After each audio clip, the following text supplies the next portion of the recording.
세상의 모든 것을 하나님이 주관하여 가신다. 세상의 역사는 하나님 손에 달려있다.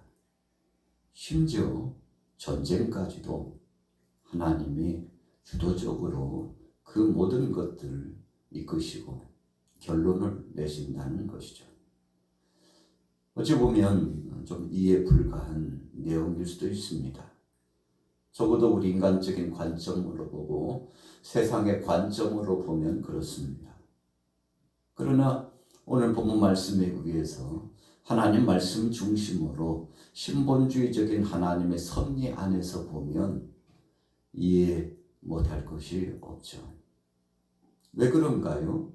모든 것은 하나님이 주관하시고 이끌어 가신다는 하나님의 은혜 사상, 하나님의 긍휼하신 역사, 하나님의 말씀이 중심이다라고 생각을 하게 되면 그렇게 이해되고 믿음으로 받아들여지기 때문에 그렇습니다. 성경에서 이삭에 대한 이야기가 나옵니다. 아브라함이 아직 자녀가 없을 때에 참 고단하고 고민이 많았을 겁니다. 우리가 하나님께서 아브라함을 75세에 고향을 떠나고 아버지를 떠나고 친척을 떠나고 3대 요소를 떠나 하나님의 부르심에 순종하라고 했을 때 그가 믿음의 사람이라고 했지만 그도 인간적인 부분이 굉장히 많았죠. 그래서 더디 순종했습니다. 즉시 순종하지 못한 예가 꽤 많습니다. 흠도 많고 티도 많죠. 믿음이 있는가 하는데 믿음이 없는 부분이 꽤 많아요. 그런데 아브라함이 믿음의 조상이에요. 하나님께서 아브라함과 언약을 맺으셨대요. 아담과 맺으셨던 그 언약, 노아와 맺었던 그 언약을 또 아브라함과 하나님이 약속을, 이 언약을 맺어주셨대요. 그래서 우리가 성경을 통틀어 통독하고 그리고 총론적인 주제를 엮어가다 보면 하나님은 그냥 역사하시지 않고 약속을 통해서 역사하시는구나 하고 생각을 하게 되는 거죠. 그래서 하나님을 우리가 별칭을 불러 그분을 향하여서 고백한다면 약속의 하나님, 약속의 하나님. 2000년 전에 예수님이 이 땅에 오신 것도 이미 아담과 하와에게 약속하신 바대로 오신 겁니다. 노아에게 약속한 바로 오신 겁니다. 아브라함에게 약속하셨죠. 오늘 본문에 어찌 보면 주인공격인 이삭과도 약속을 하셨습니다. 야곱이 궁지에 몰려서 힘겨울 때 약복강 나루터에서 하나님과 대면하면서 씨름했다고 했습니다. 그래서 하나님 오늘 지금 이 순간 여기서 축복하지 않으면 이 붙잡은 손을 놓을 수 없다고 아주 강력한 부르짖음이 야곱에게 있었죠. 여러분 그 단편적인 그 한 내용을 통해서 야곱의 신앙을 보면 야곱은 하나님 중심으로 결론 내기를 원했다. 그렇게 평가해 볼 수 있는 거죠. 참 갈등이 많은 시간이었습니다. 형과의 관계가 있었죠. 또 고향으로 돌아가면 떠나왔던 그곳에서의 사람들과의 관계도 있죠. 또 이제 떠나왔던 외삼촌 라반과 또 함께했던 그 사람들과의 관계가 있죠. 지나오면서 여기저기를 지나 스쳐봤는데 거기서 관계된 사람들도 많았을 겁니다. 그러나 스쳐갔던 모든 사람들, 관계했던 그 모든 사람들이 중심이 아니었습니다. 중요한 것은 야곱이 야복강 나루터에서 하나님 중심으로 몸부림쳤다는 것입니다. 우리가 사순절을 지나면서 좀 기도가 더 깊어지기를 원하잖아요. 벌써 이렇게 완연한 봄이 왔어요. 춥다 했는데 또 이 정도면 괜찮지 하고. 여러분 이 봄이 그 시간이 되면 정확하게 옵니다. 그런데 이 시간표가 우리의 시간표가 아니고 하나님의 시간표라는 것입니다. 그래서 인생론은 내가 하나님의 시간표에 어떻게 맞춰 사느냐에 따라서 행복할 수도 있고 불행할 수도 있는 겁니다. 여러분, 행복하다는 것은 자족한다는 의미요, 그것을 인정하고 수용하고 받아들이는 겁니다. 여러분, 살다 보면 뭐 별의별 일이 다 있잖아요. 어제도 그렇고 오늘 이제 아침에 일어나서도 마찬가지고요. 요즘 며칠 사이에 일어났던 일들 참 기가 막힌 일, 숨이 턱턱 막히는 일들도 많죠. 그런데 여러분, 그런 사건과 사고 가운데 돌입해 훅 하고 들어오는 그런 일 가운데 우리가 푹 빠져가지고 허우적거리면 참 괴롭고 힘듭니다. 그러나 저와 여러분들에게는 지혜가 있습니다. 성령께서 이끄시는 지혜가 있습니다. 하나님이 이끌어주시는 하나님을 아는 신지식이 이 속에 있습니다.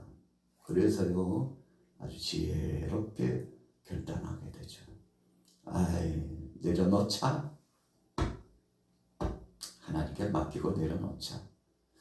여러분, 우리가 붙잡고 있을 때는 괴로워요. 힘들어요. 부담이 돼요. 그 무거운 짐 때문에 쓰러지고 또 쓰러져요. 무거운 짐을 지고 그것도 나홀로 지고 가다가 쓰러졌는데 주님 앞에 내려놓으니까 너무 가볍고 쉽다고. 여러분, 그렇습니다. 오늘 본문에 보십시오. 아주 중요한 말씀을 주셨습니다만 12절 말씀 우리 같이 읽어보겠습니다. 9장 12절 시작. 리브가에게 이르시되 큰 자가 어린 자를 섬기리라 하셨나니 기록된 바 내가 야곱은 사랑하고 에서는 미워하였다 하심과 같으니라. 로마서의 말씀은 리브가의 편에 서서 하나님께서 결론을 내려주십니다. 여러분, 이삭이 생각했던 그 마음과 리브가가 생각했던 그 마음이 이건 완전 상극이었어요. 이삭은 육신적으로 가계보 안에서 혈통적으로 이렇게 생각하고자 하는 마음이 굉장히 많았죠. 리브가는 그렇지 않았습니다. 하나님이 들려주신 음성에 집중했습니다. 어찌 보면 이 영적인 일은 충돌을 합니다. 우리가 가족들끼리, 친척들끼리 우리가 함께 이루고 살아나가는 공동체 안에서 이렇게 생활하다 보면요, 진짜 양보할 수 없는 충돌이 탁 빚어질 때가 있어요. 이거 뭐 한치도 아주 냉철합니다. 한치의 양보도 없습니다. 그러면 어떡합니까?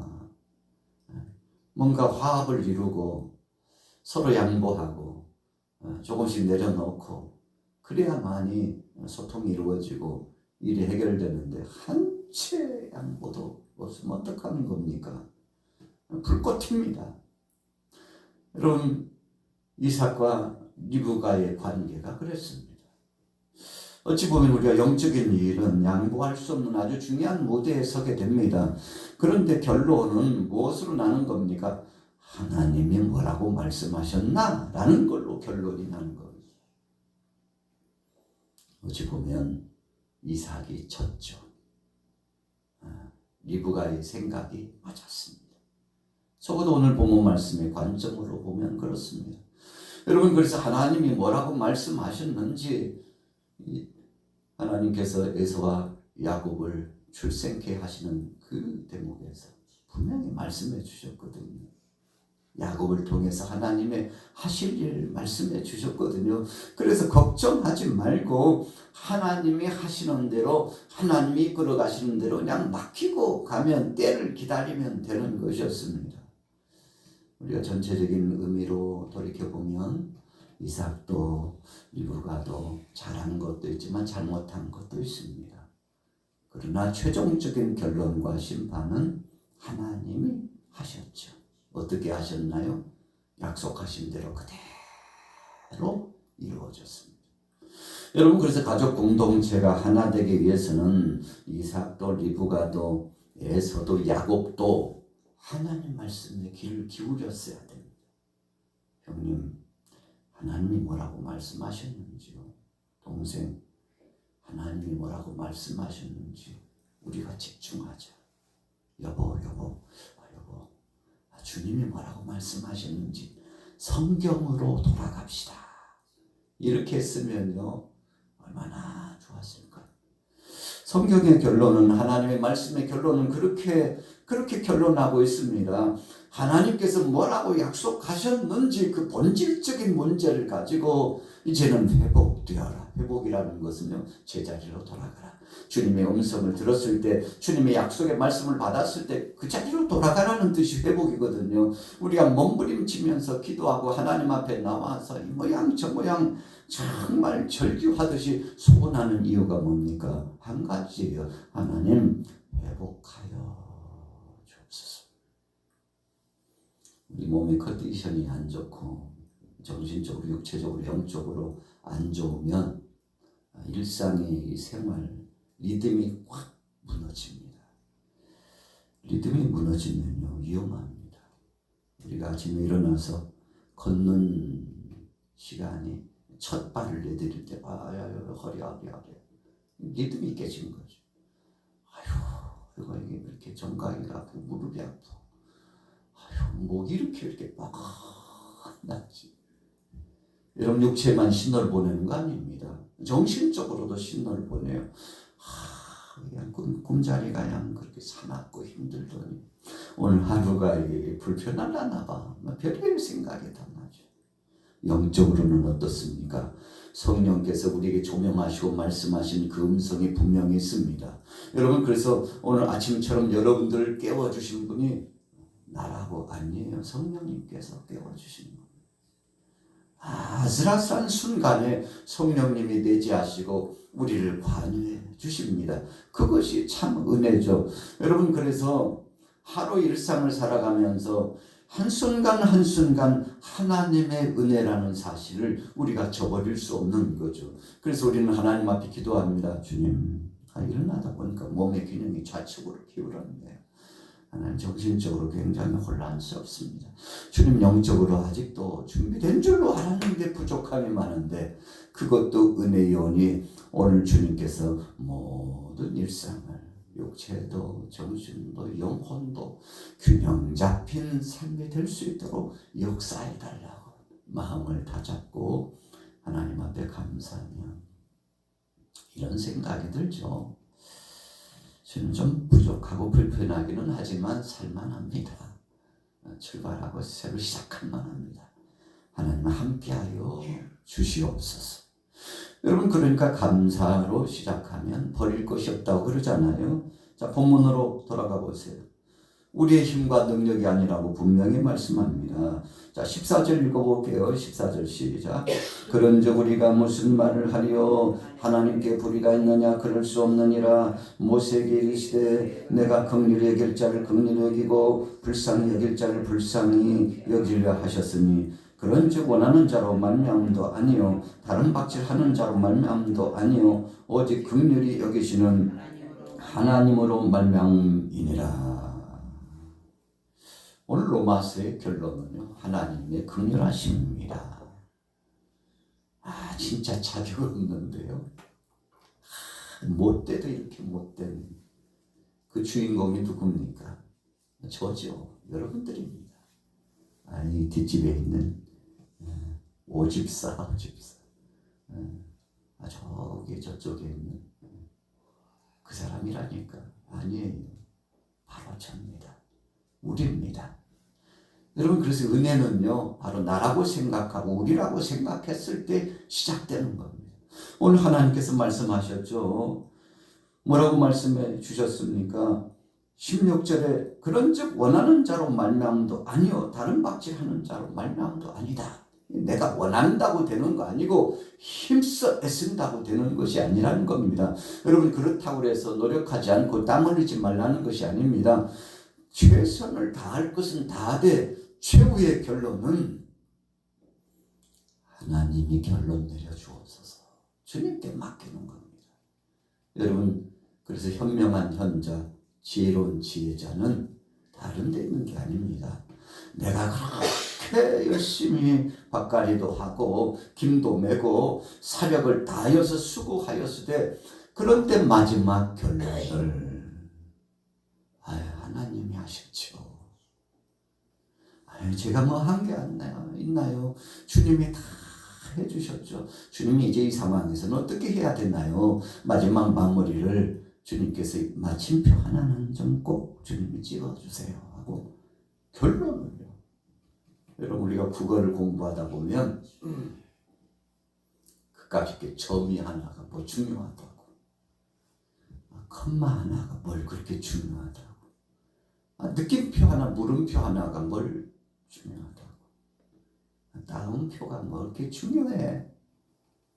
그런데요 국어 시험을 보면 선생님이 말씀합니다. 여기 마침표를 안 찍어서 미완성 문장이잖아 그러십니다. 아이고 선생님 뭐 글 읽는데 문제 있나요? 뜻을 이해하는데 문제 있나요? 따져 물을 수 있는데 원칙이 그렇다는 겁니다. 마침표 안 찍었잖아. 물음표를 왜 안 찍었어? 학생들에게 가르칠 때 선생님이 원론적인 것을 가르칠 때는 그렇게 하신다는 거죠. 여러분 그래서 그까짓 마침표가 뭐 그리 중요하냐고. 그런데요 이 마침표를 우리 인생의 마침표는 하나님이 이 점 하나를 찍어주시는데 그 역할이 엄청납니다. 완성이냐 미완성이냐의 차이니까요. 여러분 오늘 하루를 이제 어떻게 출발하시겠습니까? 오늘 본문에 보니까 바울은 그 마음속에 한이 서려 있고요 소원이 있었어요. 자 뭐라고 말씀했습니까? 3절 말씀해 보세요. 같이 봅니다. 시작. 나의 형제 곧 고륙의 친척을 위하여 내 자신이 저주를 받아 그리스도에게서 끊어질지라도 원하는 바로라. 그들은 이스라엘 사람이라. 그들에게는 양자됨과 영광과 언약들과 율법을 세우신 것과 예배와 약속들이 있고. 바울은 굉장한 애국자였습니다. 3월이 되면 3.1운동을 비롯해서 나라를 위해서 수고하고 헌신한 분들은 더 높이 올라가면 하나님이 보호하사 우리나라 만세. 독립운동했던 사람들의 대반이 크리스찬들이었잖아요. 그래서 나라 살리기 운동에 기도에 동참하고 만세운동에 나가고 믿음을 가졌던 우리 크리스찬들이 태반이었다는 것은 귀감이 되는 거 아니겠습니까?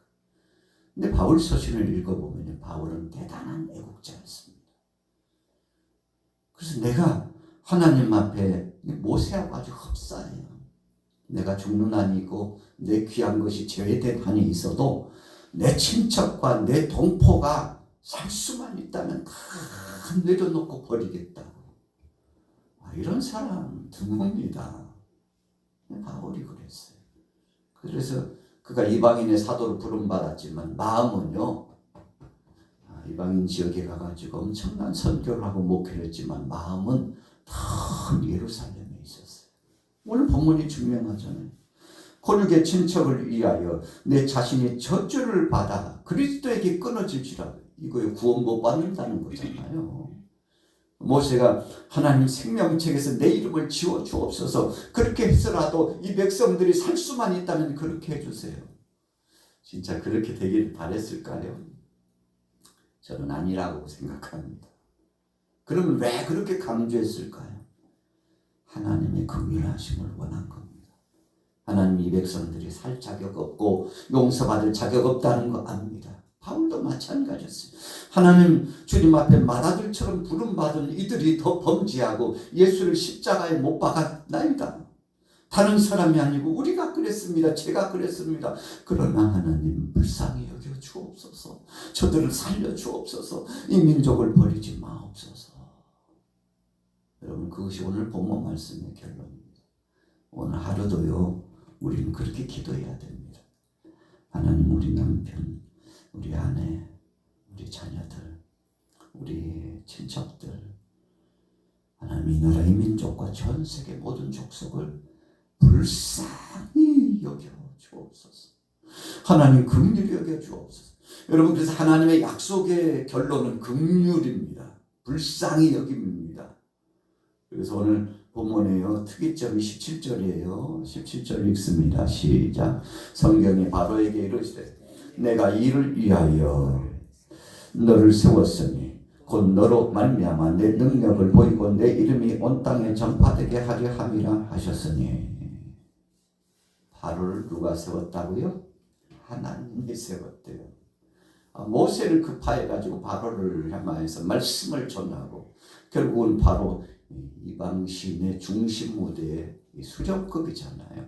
우상숭배 최고봉이 바로입니다. 바로. 그래서 애굽의 모든 왕들은 당시에 바로 당신이 신이라는 겁니다. 그런데 그가 무릎을 꿇었죠. 그런데 그 강팍했던 바로조차도 하나님이 세우셨대요. 여러분, 이것을 우리가 인정할 수 있나요? 이거 인정할 수 있을 때 진짜 신앙인이 되는 겁니다. 어떤 사람들은요, 자기 편 아니라고요. 아니래요.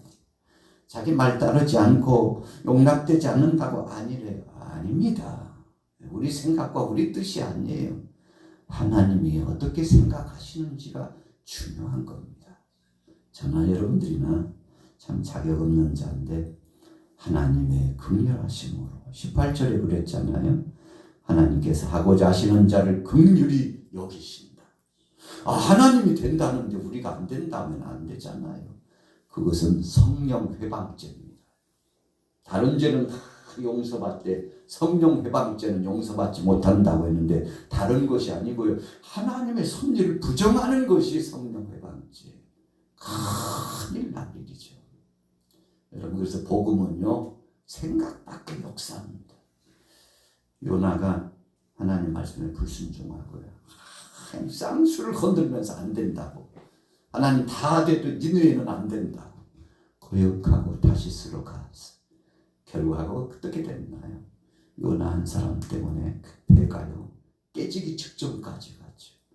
여러분, 그래서 불순종한 사람은 한 사람 혹은 몇 사람 때문에 공동체가 깨지고 아우스라장이 되고 가정이 흔들흔들거리고 나라가 어수선하고 그럴 수 있습니다.